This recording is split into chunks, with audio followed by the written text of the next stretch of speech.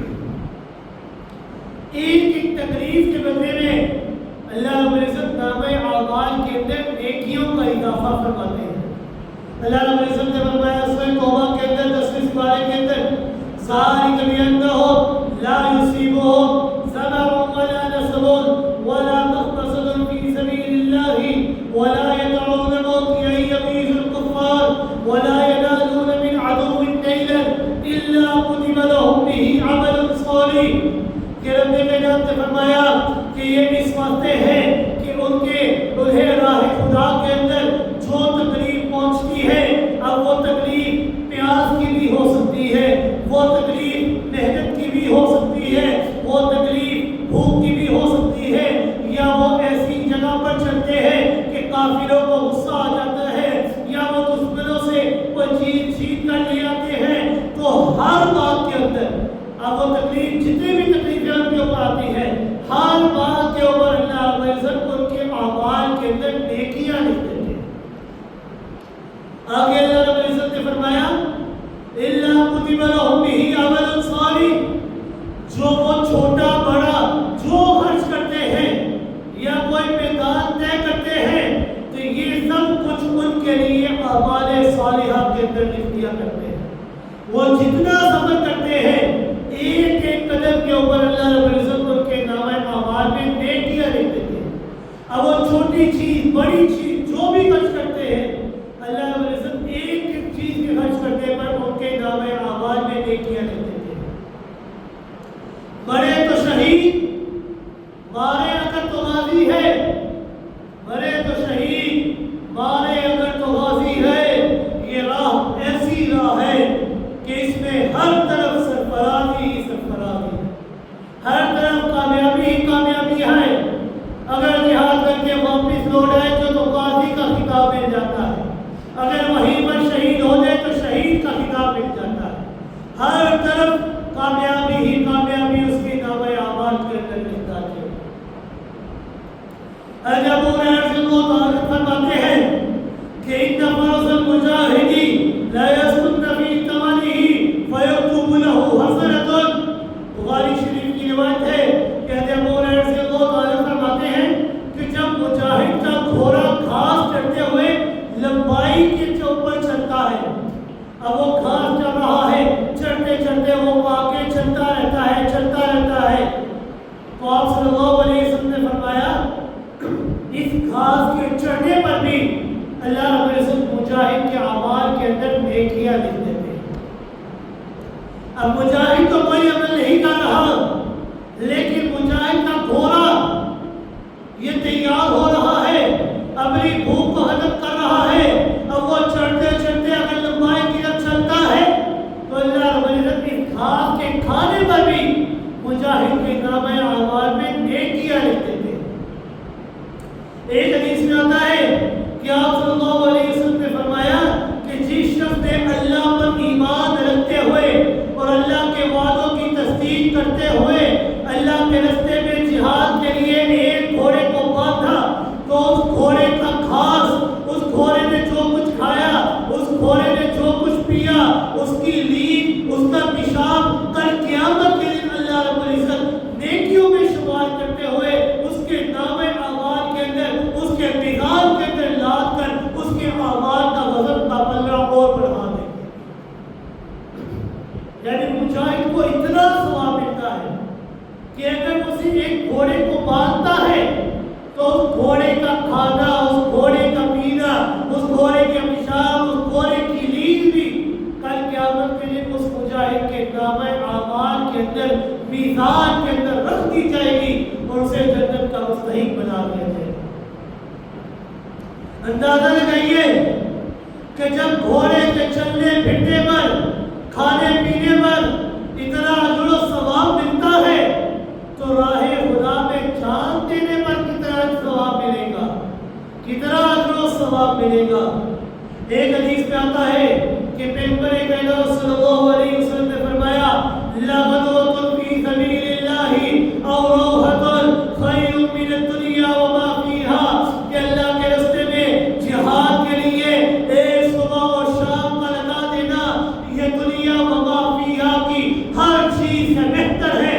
اور ایک حدیث میں آتا ہے خیر مما تطلع علیہ من الشمس، کہ جتنی چیزوں پر سورج طلوع ہوتا ہے، سورج کی روشنی پڑتی ہے، ایک دن وہ رات اللہ کے راستے میں جہاد کی نیت کے ساتھ جا کر گزار دینا، ایک دن گزار دینا دنیا وما فیہا سے، یا جتنی چیزوں کے اوپر سورج کی روشنی پڑتی ہے ان تمام چیزوں سے بہتر، افضل اور اعلیٰ ہے۔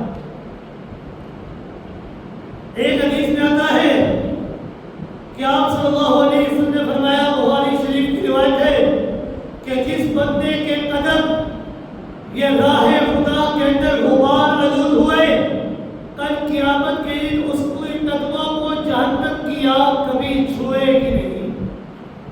یعنی اب وہ سفر کر رہا ہے، راہ خدا کے اندر جہاد کرنے کے لیے جا رہا ہے، اب اس کے قدموں سے جو غبار اڑتی ہے، اس کے قدم پر جو غبار آلود ہوتے ہیں، کل قیامت کے دن اس غبار کے بدلے میں اللہ رب العزت یہ نعمت عطا فرمائیں گے کہ اس غبار کے بدلے میں اس کے قدموں کو جہنم کی آگ نہیں چھوئے گی، قطعاً نہیں چھوئے گی۔ ایک حدیث میں آتا ہے کہ آپ صلی اللہ علیہ وسلم نے ارشاد فرمایا کہ آپ دو آنکھوں کو جہنم کی آگ یہ کبھی چھو نہیں سکتی، دو آنکھوں کو جہنم کی آگ کبھی چھو نہیں سکتی۔ وہ دو آنکھیں کون سی ہیں؟ ایک وہ آنکھ ہے جو اللہ کے خوف سے ہوتی ہے، یعنی اللہ کا ڈر، اللہ کا خوف انسان کے دل کے اوپر طاری ہوتا ہے اور انسان کی آنکھوں سے آنسوں کا قطرہ گر جاتا ہے۔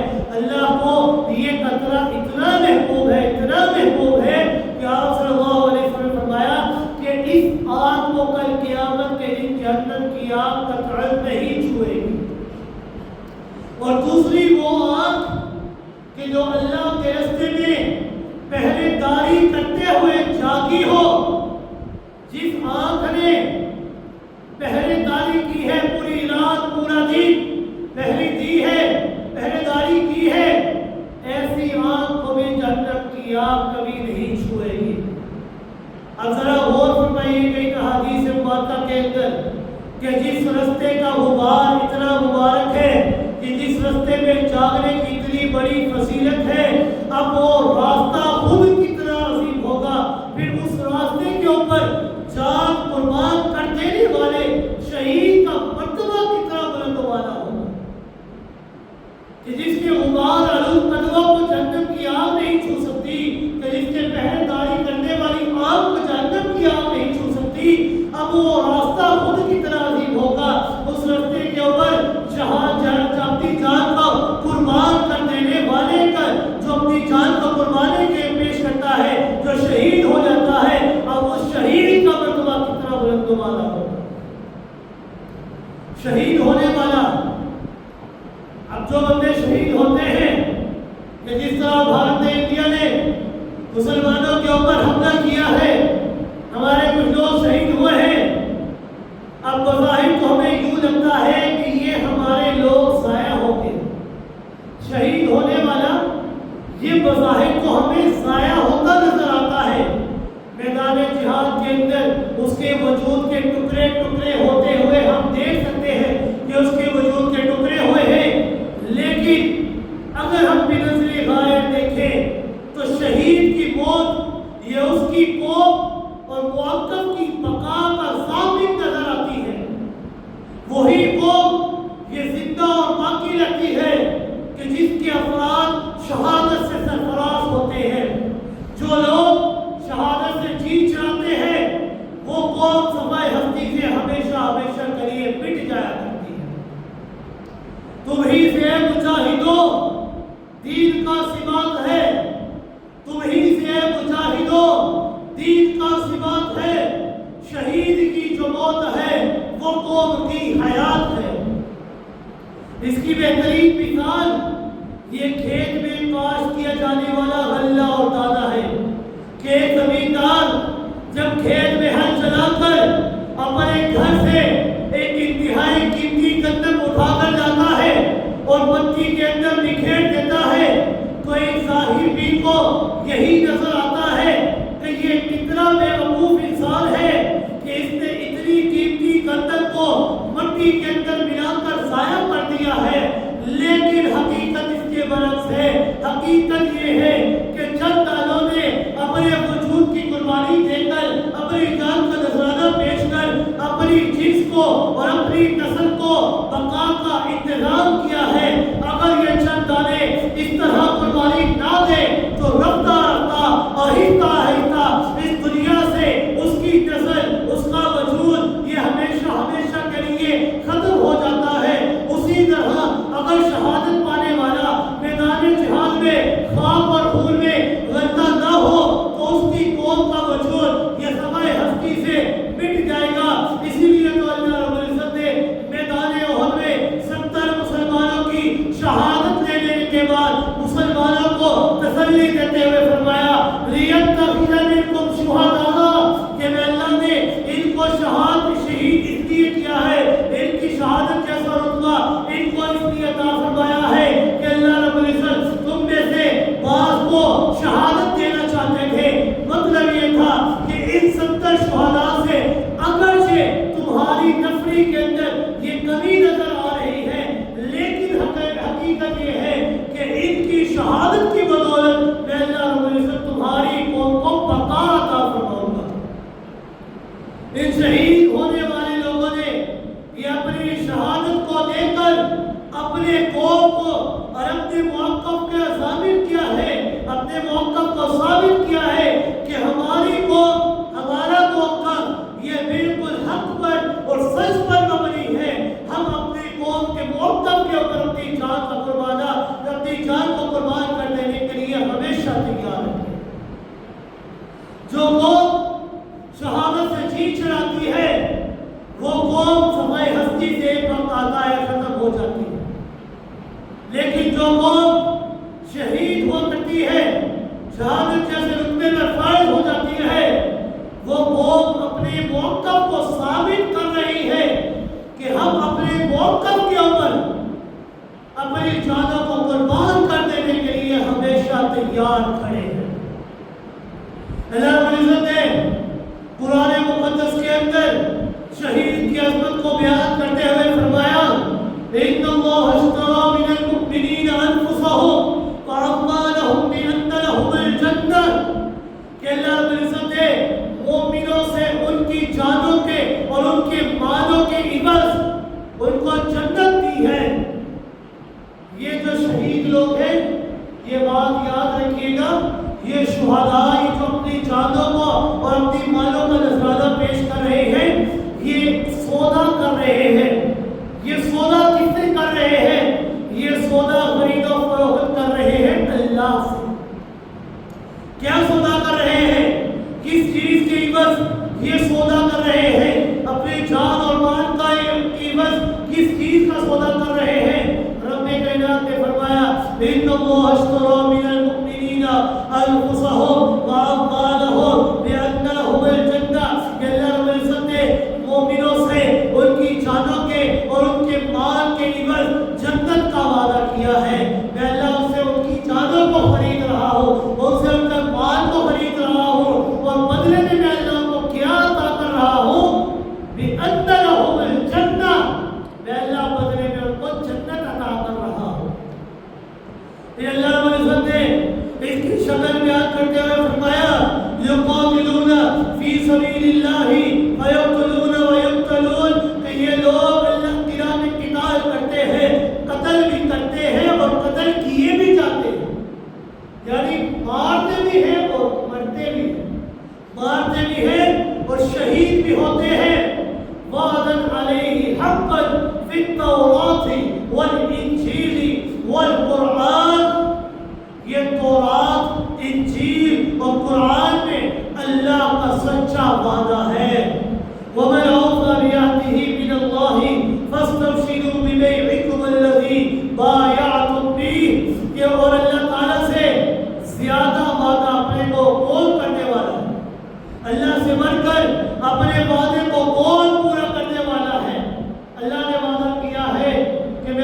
تمہاری جان اور مال کے بدلے میں تمہیں جنت عطا کروں گا. یہ اللہ کا وعدہ ہے.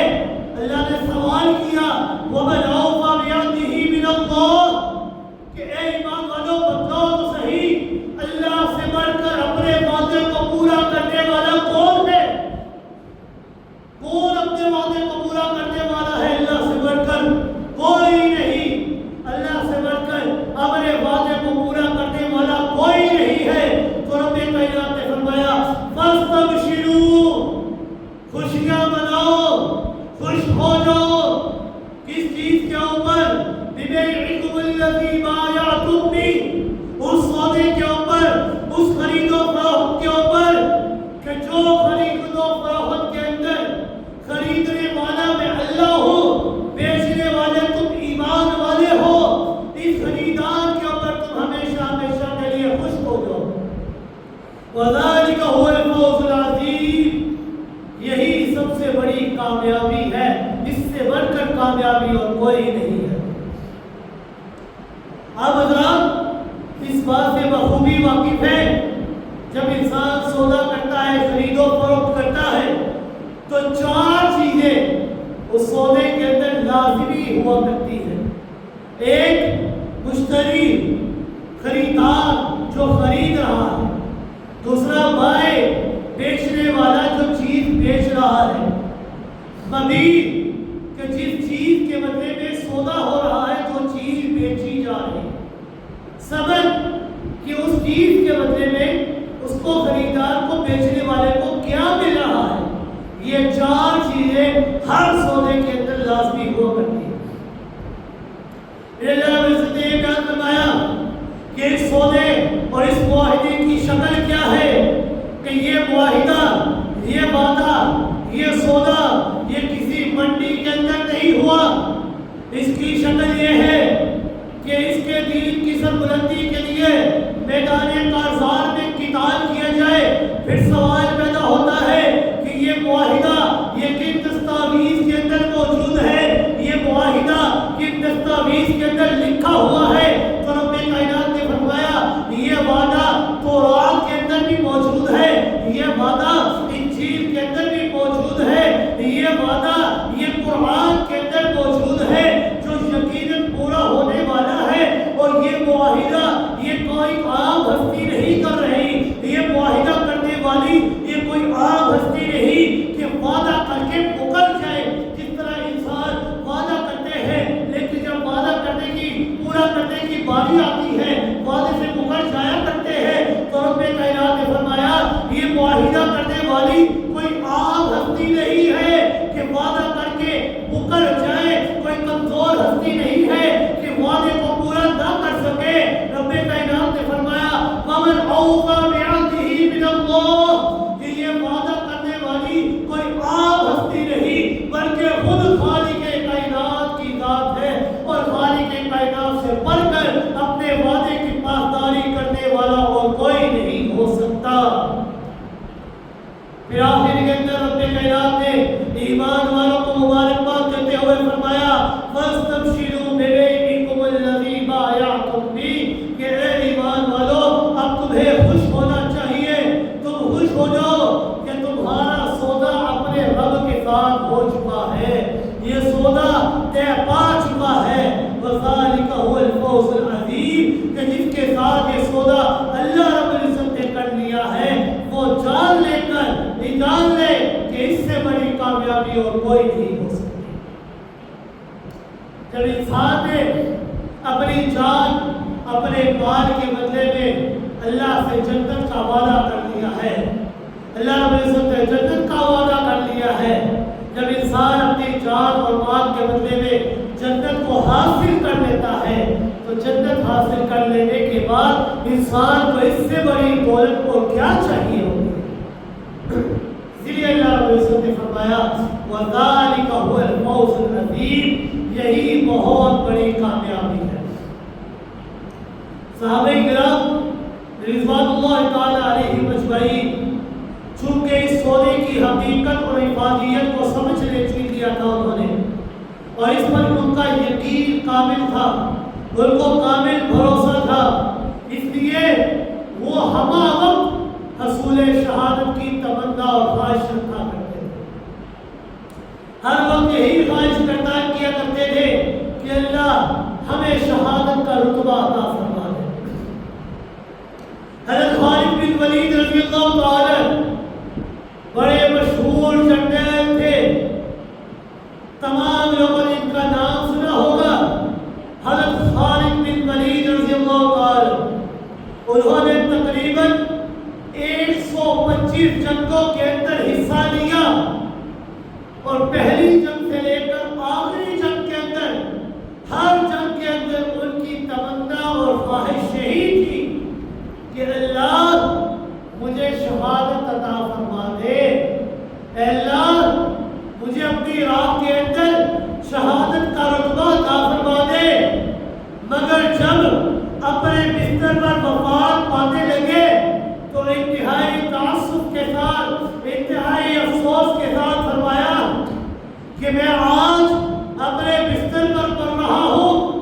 میری چاہت تو یہی تھی کہ مجھے شہادت مل جائے مگر شاید شہادت یہ میرے مقدر کے اندر نہیں ہے. تو اس بات سے کیا معلوم ہوتا ہے انسان کو کہ شہادت یہ ہر انسان کی خواہش ہونی چاہیے لیکن شہادت ہر انسان کو مل جائے ایسا نہیں ہو سکتا.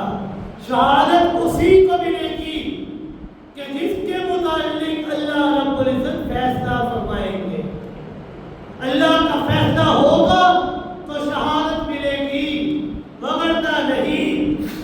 ورنہ 125 جنگیں لڑی, ہر جنگ کے اندر شہادت کی تمنا تھی لیکن شہادت نہ مل سکی. کیا ثابت ہوتا ہے؟ ہوتا وہی ہے جو منظور خدا ہوتا ہے. انسان کے چاہنے یا نہ چاہنے سے کچھ نہیں ہوتا. ہوتا وہی ہے جو رب کی منشا اور رب کی مرضی ہوتی ہے.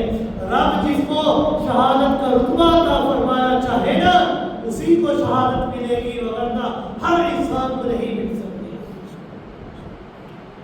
حضرت سیدنا عمر بن جموع رضی اللہ تعالی وہ ایک پاؤں سے اس حد تک معذور تھے کہ چل بھی نہیں سکتے تھے, چلنے پھرنے پر بھی عاجز تھے. غزوہ احد کے موقع پر جب ان کے چار بیٹے تھے وہ لڑنے کے لیے جانے لگے تو تیار ہو گئے. یہ بھی کہنے لگے بیٹو میں بھی تمہارے ساتھ جانا چاہتا ہوں. لیکن بیٹوں نے ساتھ لے جانے سے انکار کر دیا اور فرمایا کہ آپ معذور ہیں اور معذور کے لیے اللہ رب العزت نے رخصت بیان فرمائی ہے کہ جو بندہ معذور ہے عاجز ہے وہ میدان جہاد کے اندر نہ جائے. ایسے بندے کو کوئی گناہ نہیں ملے گا. آپ کی طرف سے ہم 4 بیٹے جا رہے ہیں, آپ کے گھر سے ہم 4 لوگ جا رہے ہیں. بیٹوں کی یہ باتیں سن کر حضرت عمر بن جموع رضی اللہ تعالی یہ شدید غصے میں آ گئے اور شوق شہادت سے اتنے بےتاب ہوئے کہ رسول اکرم صلی اللہ علیہ وسلم کی خدمت میں حاضر ہوئے. جا کر اپنے بیٹوں کی شکایت لگا دی کہ یہ میرے بیٹے مجھے میدان جہاد میں جانے سے روک رہے ہیں. پیغمبر کائنات صلی اللہ علیہ وسلم نے جب ان کی معذوری دیکھی تو آپ نے بھی یہی مشورہ دیا کہ آپ کے اوپر جہاد فرض نہیں ہے, آپ کے لیے اللہ رب العزت نے رخصت بیان فرمائی ہے, لہذا آپ اس رخصت سے فائدہ اٹھائیے. آپ صلی اللہ علیہ وسلم کی یہ باتیں سن کر حضرت عمر بن جموع رضی اللہ تعالیٰ کی آنکھوں سے آنسو آ گئے. عرض کرنے لگے یا رسول اللہ صلی اللہ علیہ وسلم بھلا جنت کے اندر جانے کا کس آدمی کو شوق نہیں ہے؟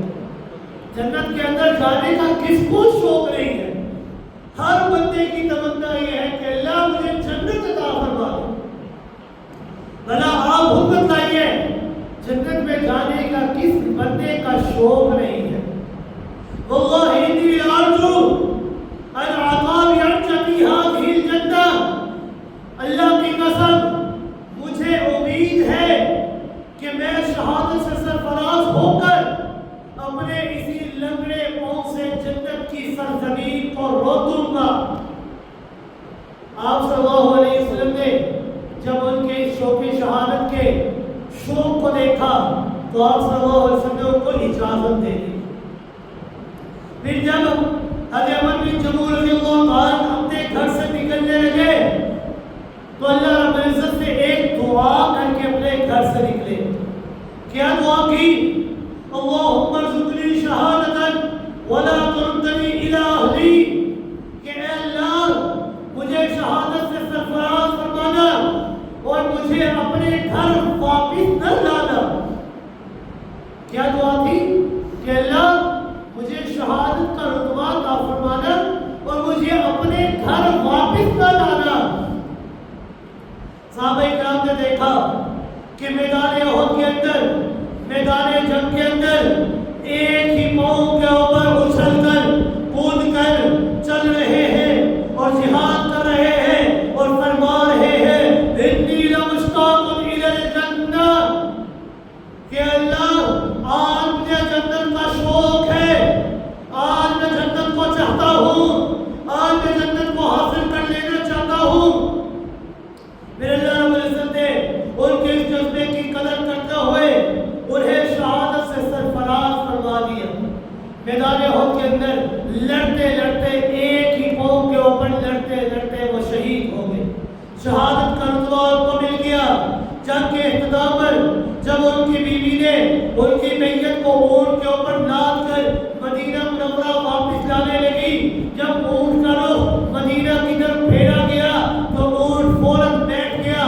صورتحال یہ بن گئی کہ جب اونٹ کا رخ میدان احد کی طرف پھیرا جاتا تو وہ فوراً کھڑا ہو جاتا اور چلنے لگ جاتا، لیکن جب اونٹ کا رخ مدینہ منورہ کی جانب پھیرا جاتا تو وہ فوراً بیٹھ جاتا. بیوی پریشان ہوئی، بڑے عرض کرنے لگی، آپ صلی اللہ علیہ وسلم کی خدمت میں حاضر ہوئی، عرض کرنے لگی یا رسول اللہ صلی اللہ علیہ وسلم یہ ماجرا پیش آیا ہے، میدان احد کی طرف اونٹ کا رخ کرے تو اونٹ چل پڑتا ہے، مدینہ کی طرف رخ کرے تو اونٹ بیٹھ جاتا ہے.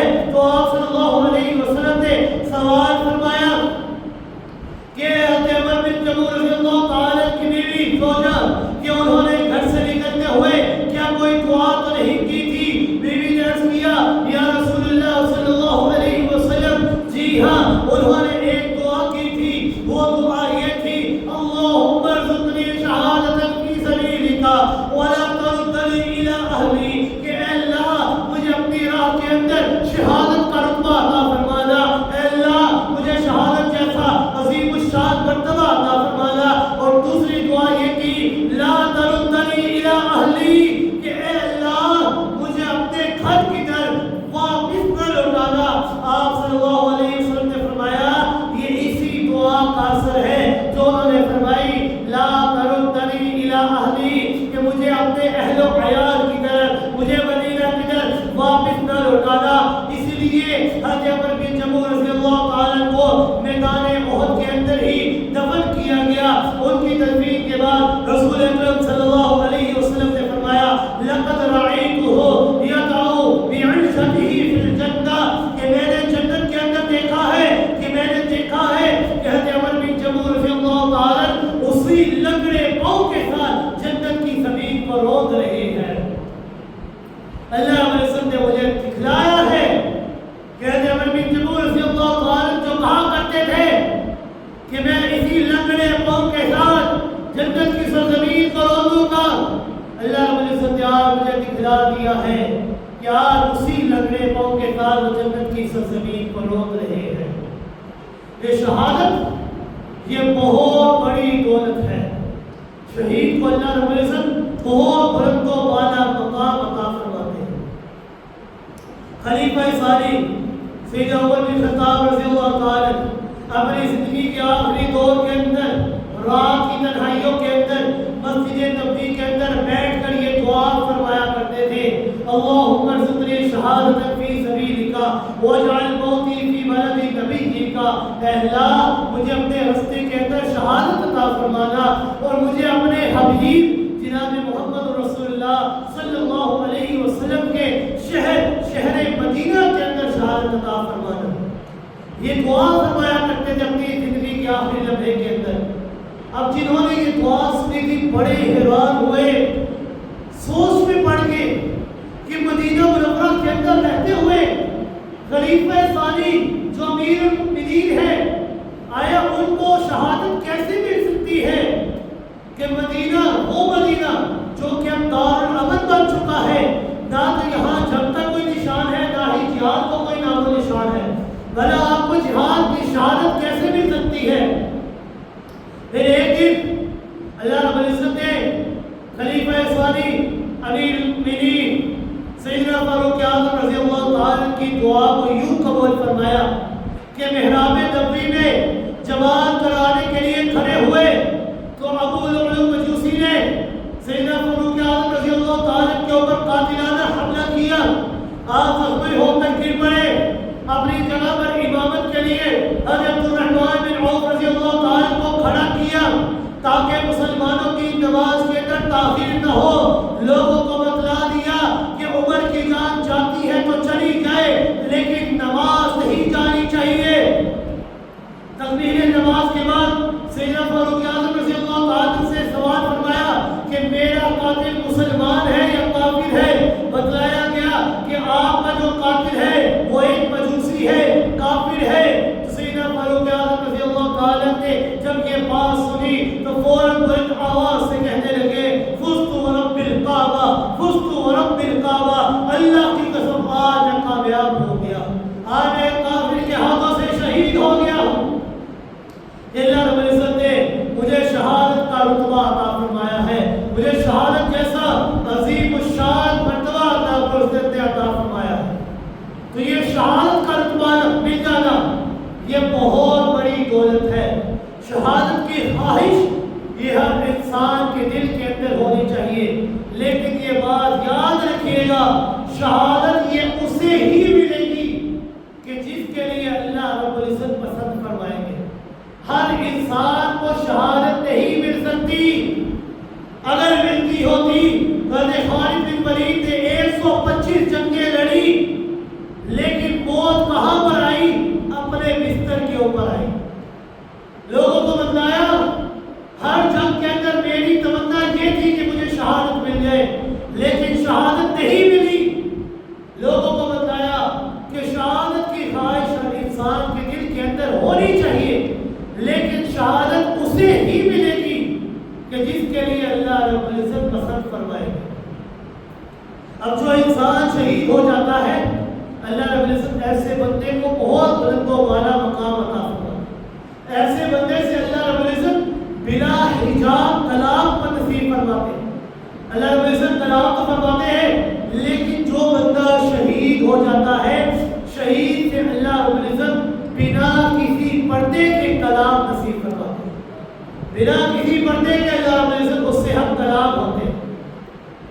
حدیث شریف میں آتا ہے کہ شہید پر اللہ رب العزت 7 انعامات فرماتے ہیں۔ 7 انعامات شہید پر اللہ رب العزت فرماتے ہیں۔